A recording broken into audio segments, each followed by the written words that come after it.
Okay, I just want to point out to you that at chapter 18, the second half of the chapter, where we're spending very little time, really is about the fruit of rebellion and what ends up happening with Absalom.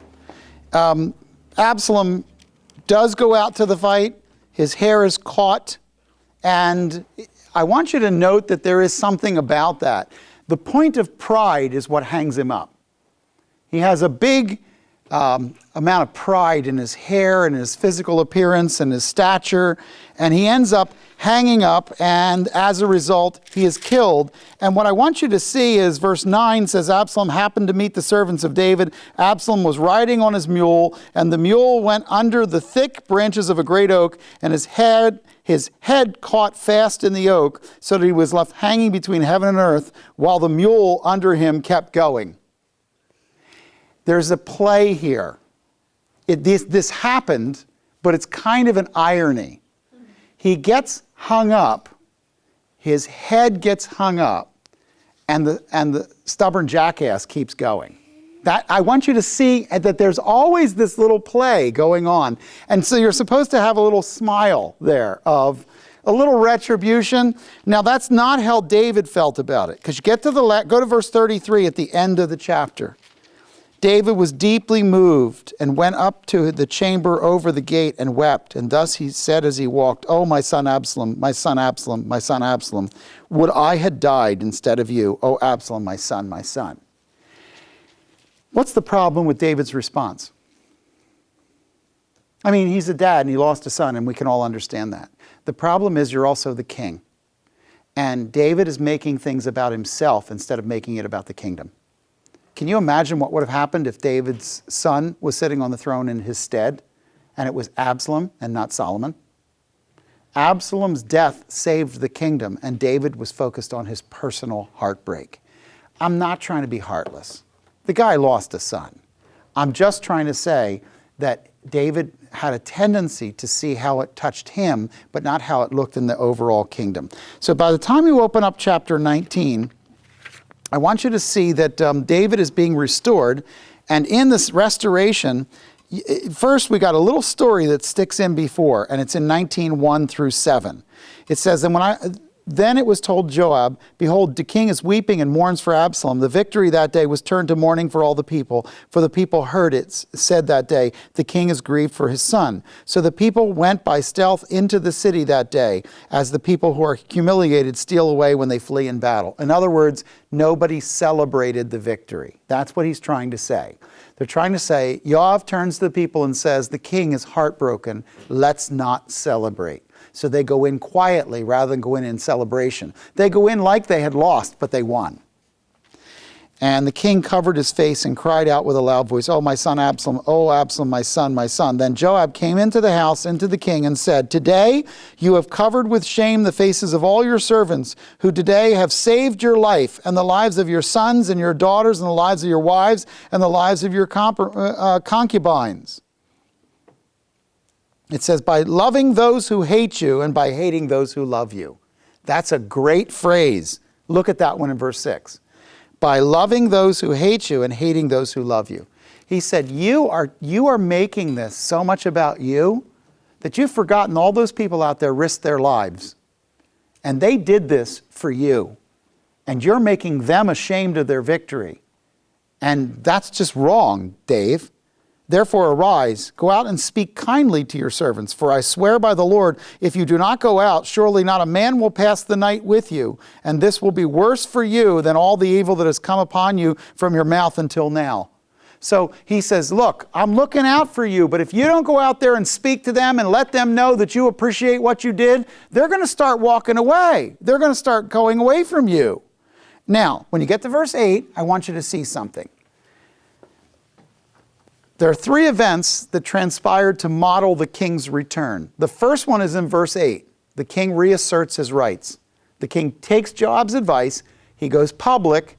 He sits down at the judgment court at Mahanaim, or the twin camps, and he begins to be king again.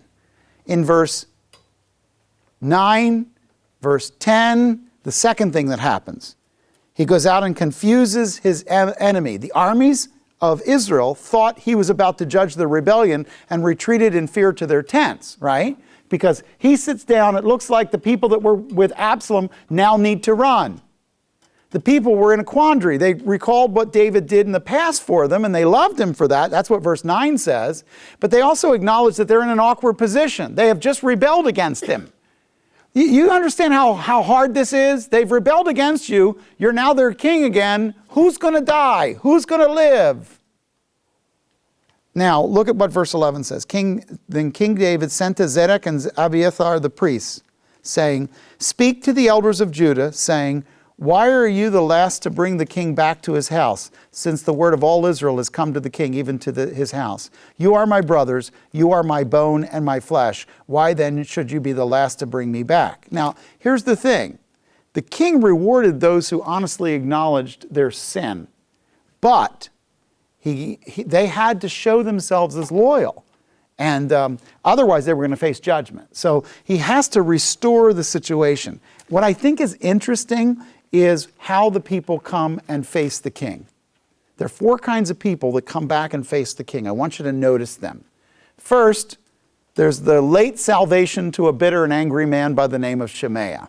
Don't lose Shemaiah, because he's in the story many times. Shemaiah, the one who was the heckler who cursed him before. If you take a look at where he's found. You'll find Shemaiah in verse 16 and in verse 18. Look at verse 16. Then Shemaiah, son of Gera, the son of the Benjamite, who was at Bahurim, hurried and came down with the men of Judah to meet King David. In verse 18, they kept crossing the ford to bring over the king's household and to do what was good in his sight. And Shemaiah, son of Gera, fell down before the king as he was about to cross the Jordan. Shemaiah does a last-minute turnabout and asks for mercy. That's what he does. Does he get mercy? Who else is with him? Who's standing with him and who wants to do what? Tell me in the story. Abba Shy, who is the hothead, right? He's the one who wants to kill somebody. Abba Shy, son of Zeruiah, said, "Should not Shemaiah be put to death for this, because he cursed the Lord's anointed?" And David said, "What have I to do with you, O son of Zeruiah, that you should be an adversary to me? Should any man be put to death in Israel today? For do I not know that I am king over Israel today?" What's he say? The guy's harmless, okay? Leave him alone. You're all the time with killing the guy. Will you knock it off? He's one guy. He can't hurt me. King said to Shemaiah, "You shall not die." Thus the king swore to him. Now, interesting, we're going to pick that up and we're going to find out that later on, he's going to tell Solomon the opposite. Because after he rethinks it, when he gets older, this is going to come back to sting him. The thing you need to know is if you don't resolve the conflict in your heart, even if you resolve it out in the open, it will still sour your heart, and later on it will come back up. It'll be sour, okay? All right, so we have Shemaiah. What does he get? Salvation. We also have the final judgment to some half-hearted followers. Who else is in this? Well, don't forget Ziva. And who does Ziva serve? Ziva is the servant of the household of Saul under now prince named Mephibosheth, the answerer of the shame. And Ziba, he'd come to him and he'd said to him, Mephibosheth, he's not here because he thinks he's going to be restored, back in 16:3. You don't know if he said it, but you do know that he was going to have to face the truth of what he had done if he was lying. So let's go back up to 17. Ziba, the servant of the house of David, and 15 sons and his 20 servants with him, they rushed to the Jordan before the king. And then when we pick up the story, they're all down there and they're trying to get before the king. And it says in verse 24, Mephibosheth, the son of Saul, came down to meet the king, and he had neither cared for his feet, nor trimmed his mustache, nor washed his clothes from the day the king departed until the day he came home in peace. So in verse 24, does it show that Mephibosheth was actually thinking he was going to be restored? Did Ziba tell the truth? No. How do you know? What's the evidence that Ziba was lying and Mephibosheth was telling the truth? Mephibosheth was worried about David when he went out to battle. He was worried about him, but he left himself a evidence that would demand the verdict. What's the evidence?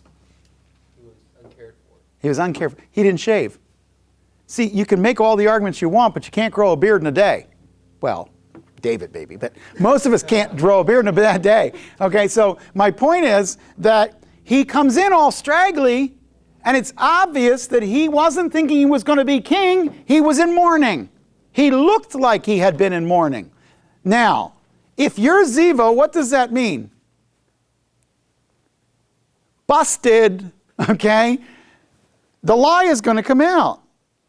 Verse 25, it was when he came from Jerusalem to meet the king. The king said to him, why did you not go with me, Mephibosheth? So he answered, O Lord, the king, my servant deceived me. For your servant said, I will saddle a donkey for myself that I may ride on it and go with the king, because your servant is lame. Moreover, he has slandered your servant to my lord the king. But my lord the king is like the angel of God. Therefore, do what is good in your sight.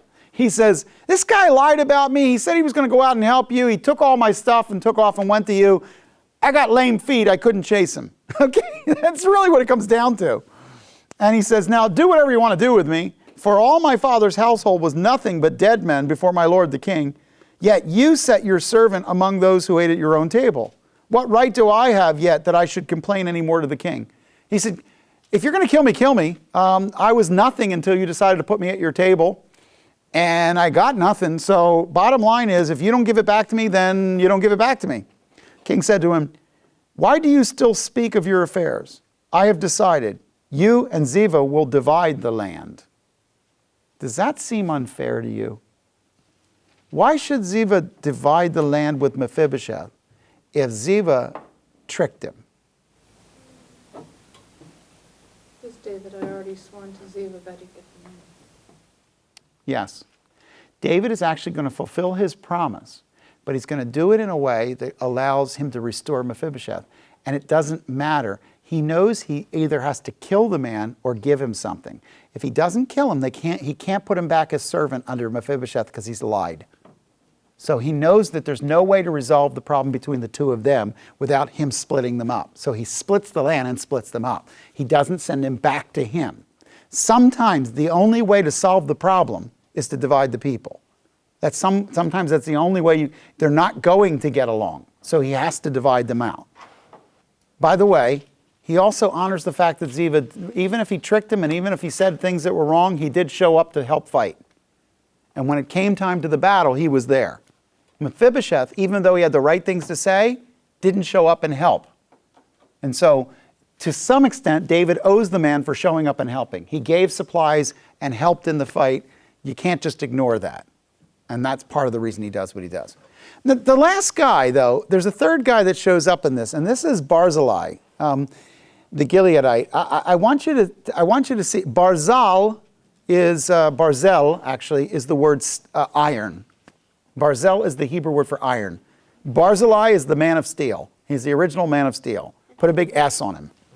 Okay? Barzilai the Gileadite. He's a faithful supporter and a worker for the king, and he gave of himself when it was not popular to do it. And David really does understand that. So take a look at exactly where he comes up. Now, I'm picking up my story in, what's the fastest and best way to do this? Well, first, go to 19 for a minute. Go to 19:31. Barzilai the Gileadite had come down from Rogalim, and he went on to the Jordan and with the king to escort him over the Jordan. Now, Barzilai was very old, being 80 years old. He had sustained the king while he was at Mahanaim, for he was a very great man. The king said to Barzilai, you cross over with me, and I will sustain you in Jerusalem with me. But Barzilai said to the king, how long have I yet to live, that I should go up with the king to Jerusalem? I'm now 80 years old. Can I distinguish between good and bad? Can your servant taste what I eat or what I drink? Or can I hear any more the voice of singing of men and women? Why then should your servant be an added burden to my lord the king? Your servant would merely cross over the Jordan with the king. Why should the king compensate me with this reward? Please let your servant return, that I may die in my own city, near the grave of my father and my mother. However, here is your servant Chimham. Let him cross over with my lord the king, and do for him what is good in your sight. The The king answered, Chimcham shall cross over with me, and I will do for him what is good in your sight, and whatever you require I will do for you. All the people crossed over the Jordan, and the king crossed too. The king kissed Barzilai and blessed him, and he returned to his place. What do you see? Barzilai's old, and he was ready to keep on working for the king, but he said, look, I can't really help you anymore. I can't hear, I can't see, I can't get anywhere. You don't want to arm me, because give me an arrow, I'm liable to kill you. I don't know what I'm aiming at.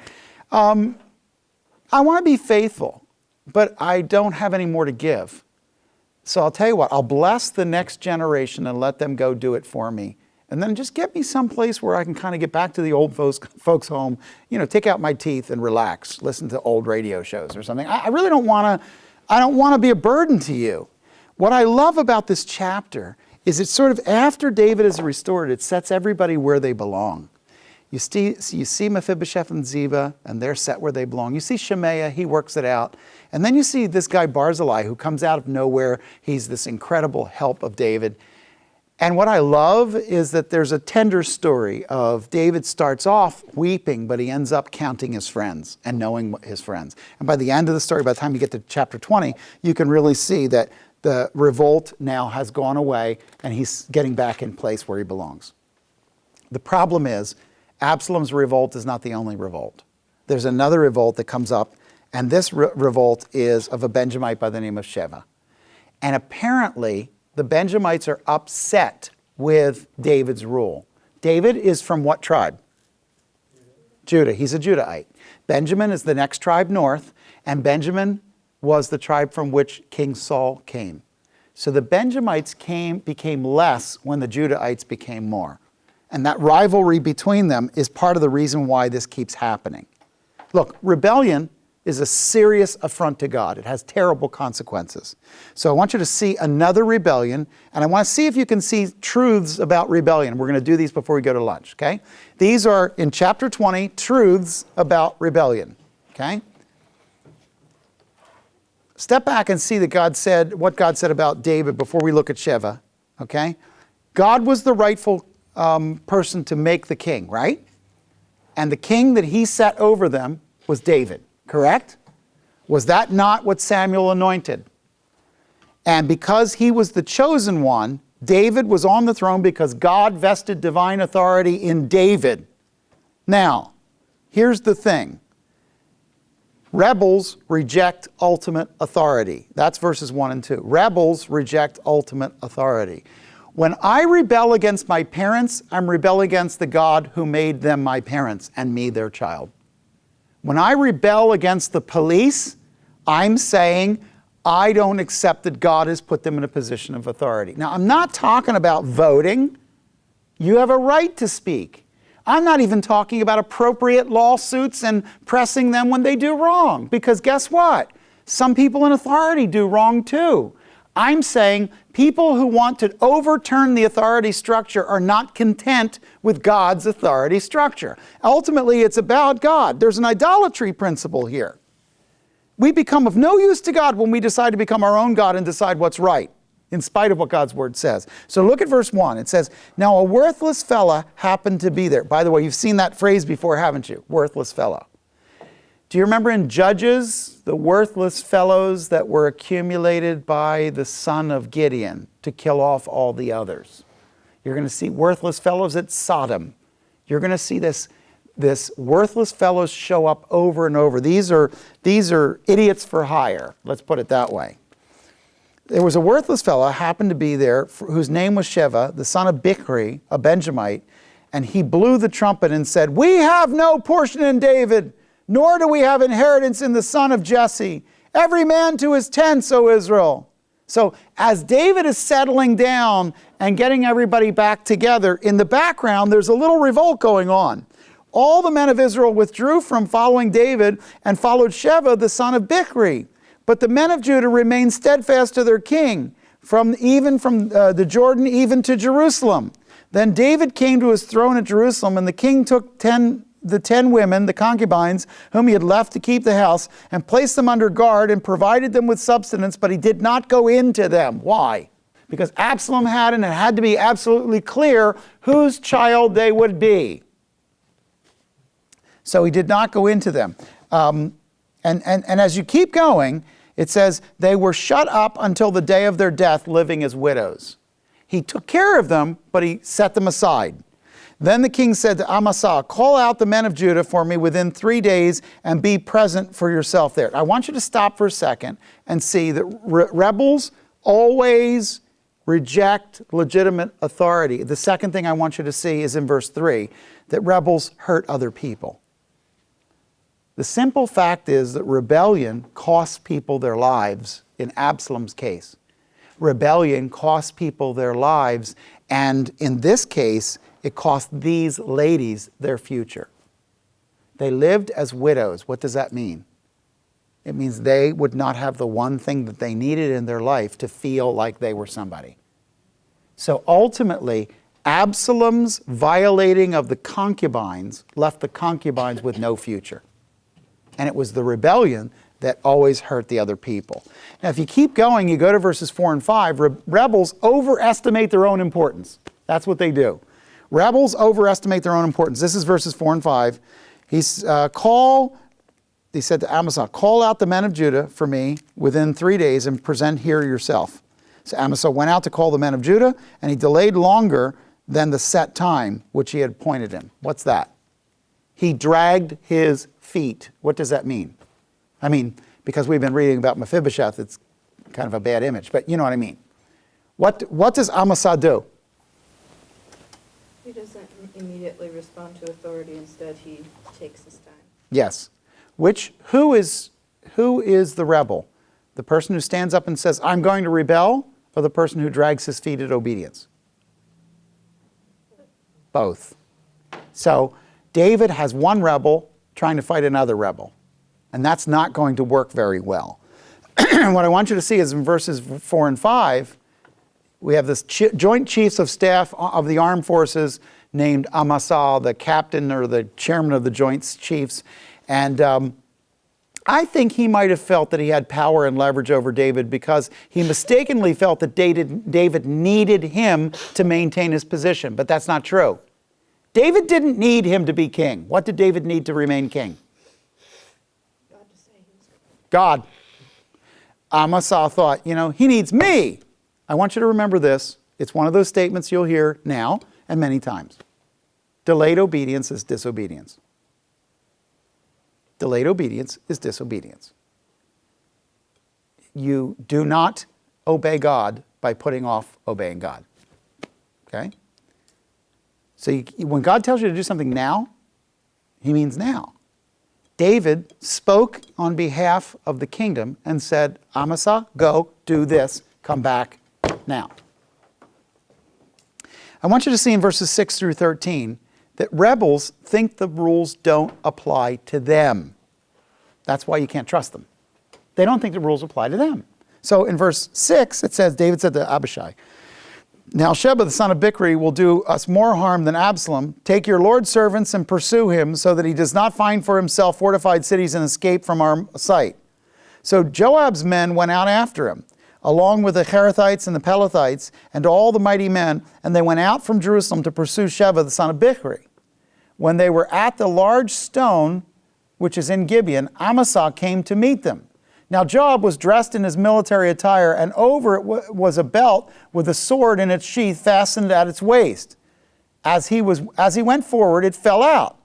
Joab said to Amasa, is it well with you, my brother? And Joab took Amasa by the beard with his right hand to kiss him. But Amasa was not on his guard against the sword which was in Joab's hands, so he struck him in the belly with it and poured out his inward parts on the ground and did not strike him again, that he died. Now Joab and Abba Shy, his brother, pursued Sheva, the son of Bichri. Now there stood by one of Joab's young men and said, whoever favors Joab and whoever is for David, let him follow Joab. But Amasa lay wallowing in his blood in the middle of the highway, and when the men saw all the people stood still, he removed Amasa from the highway into the field and threw a garment over him when he saw that everyone who came by stood still.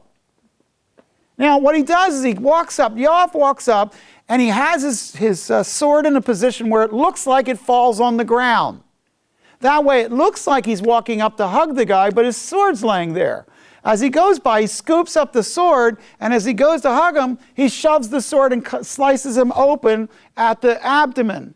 And his guts are coming out. The guy falls, and he leaves him there. He doesn't kill him, he leaves him there. He's waiting to see who's going to come to his rescue. Like, now's the time to choose sides, because I have just cut the line, and you're going to have to figure out which side you're on. The important thing is that in the process of the story, Amasa was not obedient to David because he thought the rules didn't apply to him. He thought he could go out and do what he wanted to do, and that's not how it works. So Yoav comes to represent David, and he cuts into it. David sent Abba Shy instead of this rebellious Amasa to stop the Sheva rebellion because he had to do something. David's leaking like a sieve. His kingdoms, all of his faithful people are leaving him. And he can't get anybody to follow him, and he's got to be frustrated. Now, the interesting thing is, he never commissioned Yoav to go out and kill Amasa. He did not commission that. But what we do know is that Yoav was of the opinion that he should be leading. Remember that you had Abba Shy, you had Ittai, you had Yoav. You had a variety of people in the field of battle before. This is one general thinking he's smarter than the other general. This is not going to help. One of the things you have to understand is the rebellion carves a path to destruction. And so from the middle of this, from verse 13, all the way through, I think, through the end of the chapter, I want you to follow this. There's a series of bad mistakes that lead rebels into of infighting that absolutely destroys the place. Look, David's sin left a compromise. That compromise grew into rebellion, and now the rebellion broke, and it's easy to go, well, there's David, there's Absalom. Okay, there's David, there's Sheba. Now there's David, Sheba, Amasa. Now there's David, Sheba, Amasa, Yoav killing Amasa, doing what he wants, Abba Shy trying. Now you got 5 or 6 directions people are going here. It's just fragmenting. So the second half of chapter 20, if I have a single word for it, it's fragmenting. The place is coming apart. Why? When the leader sinned and let the sin go on in his life, the fragmentation built in, and just like ice coming up inside, it started to break apart into pieces. I want you to picture now, he's got a big problem. He's got one of his generals lying dead, the one that delayed coming to him. He's got another general who's on the run with a large number of troops who's against him. He's got another one who jumped in and decided he would kill his rival general. David doesn't have a team that he can count on, and that's what rebellion does. It creates a team that nobody can count on. Everybody's now looking out for themselves. If you smite the shepherd, the sheep scatter. In the absence of strong leadership, strong personalities take over. And now everybody's doing what seems right in their own. We're back to the land of the judges now. Everybody's going to do what seems right in their own eyes. Now what's interesting is, you get down to verse 13. As soon as he was removed from the highway, all the men passed on after Joab to pursue Sheva, the son of Bichri. Okay, now who's in charge? Yoav. Who's supposed to be in charge? Well, David, yes, but it should have been there's a whole list of people that he put in charge. Yoav was not the one he put in the first charge to do this, but he's the one who's doing it. So it says, verse 14, now he went through all the tribes of Israel to Abel, even Beit Ma'achah. That doesn't mean anything to you, but if you go to Israel, that's the northernmost place near Dan. It's all the way up by southern Lebanon. In other words, he chased him all the way to the northern border, to a place called Abel Beit Ma'achah. And all the Beerites and all they were gathered together and also went after him. They came, they besieged the city in Abel Beit Ma'achah, and they cast up a siege ramp against the city. And it stood by the rampart, and all the people who were with Joab were wreaking destruction in order to topple the wall. Then a wise woman called from the city, "Here, here, please tell Yoav, come here that I may speak with you." You're in the middle of a guy's building a siege ramp. People are getting ready for a big war, and here's a woman up there going, come here, tell the general to come here. I got to talk to him. Okay. So he approached her, and the woman said, "Are you Joab?" And he said, "I am." Then he said, listen to the words of your maidservant. And he answered, I'm listening. Then she spoke, saying, formerly they used to say, they will surely ask advice at Abel, and thus they ended a dispute. I am of those who are peaceable and faithful in Israel. You are seeking to destroy a city, even a mother in Israel. Why would you swallow up the inheritance of the Lord? Yoav replied, far be it from me that I should swallow up or destroy. Such is not the case. But a man from the hill country of Ephraim, Sheva the son of Bichri by name, has lifted up his hand against King David. Only hand him over, and I will depart from the city. And the woman said to Yoav, behold, his head will be thrown to you over the wall. Wow, what a nice lady. The woman wisely came to all the people. They cut off the head of Sheva, the son of Bichri, and threw it over to Yoav. So he blew the trumpet, and they were dispersed from the city, each to his tent. Yoav also returned to the king at Jerusalem. Now Yoav was over the whole army of Israel, and Benaiah the son of Jehoiada was over the Kerethites and Pelethites. And Adoram was over the forced labor, and Jehoshaphat son of Achilud was the recorder, and Sheva was scribe, Zedek and Abiathar were priests, and Ira the Yairite was also a priest to David. Now, you end with this kind of closing comments on who's who. Why is that necessary? Next to the ending verses of verse 20, why is it necessary for you to settle down and tell everybody? Okay, and he got to be Secretary of State, and he became king of the army, and he was of the Navy, and why tell you all that? It means everything is back. Yeah. Finally, the writer is telling you everything has now settled and everybody's back in place. Because that wasn't true at the end of chapter 19, but it is true here. So everybody settles down and is back in place. Now the rest of the book, 21, 22, 23, and are all related to, 21 we've already seen is a story that slid in that comes from earlier. It's the story that has to do with why Shemaiah was so upset with David. So we've already looked at that. What I'm trying to say is that the book has some leaves in it that are out of place, much like this Bible, okay, that have various books stuck wherever they are. And so I want you to notice that 21 goes on and kind of spins out the stories of two things. 21, 1 to 14 spins out the story of the Gibeonites and why they wanted revenge, right? We did that one. Verse 15 to 22 talk about the Philistines and when they were at war and some of the thing that happens to the family of Goliath, okay? And so this is kind of an ending story for David's life, and they get toward the end of the story and they're cleaning up things. Somebody's mopped it up and stuck it in here. Go to 21:15. And when you get there, what I want you to do is I want you to sort of take a look at the final end of the family of Goliath of Gath and their insurrections. When the Philistines were at war again with Israel, can I put you at verse 15? Now the Philistines were again at war with Israel. David went down, his servants with him, and as they fought against the Philistines, David became weary. Then Ishbi-Benob, who was among the descendants of the giant, the weight of whose spear was 300 shekels of bronze in weight, was girded with a new sword, and he intended to kill David. So, who is he a brother of?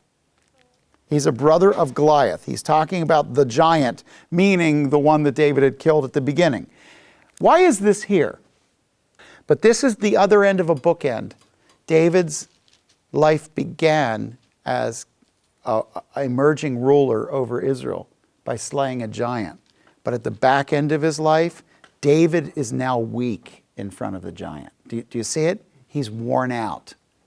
Okay? And so I want you to put that as opposite the 1 Samuel 16 story, which is on the other end of the bookshelf. And David is weary. Now this guy intends to kill him. But Abba Shy, the son of Zeruiah, helped him, struck the Philistine and killed him. Then the men of David swore to him, saying, you shall not go out again with us to battle, so that you do not extinguish the lamp of Israel.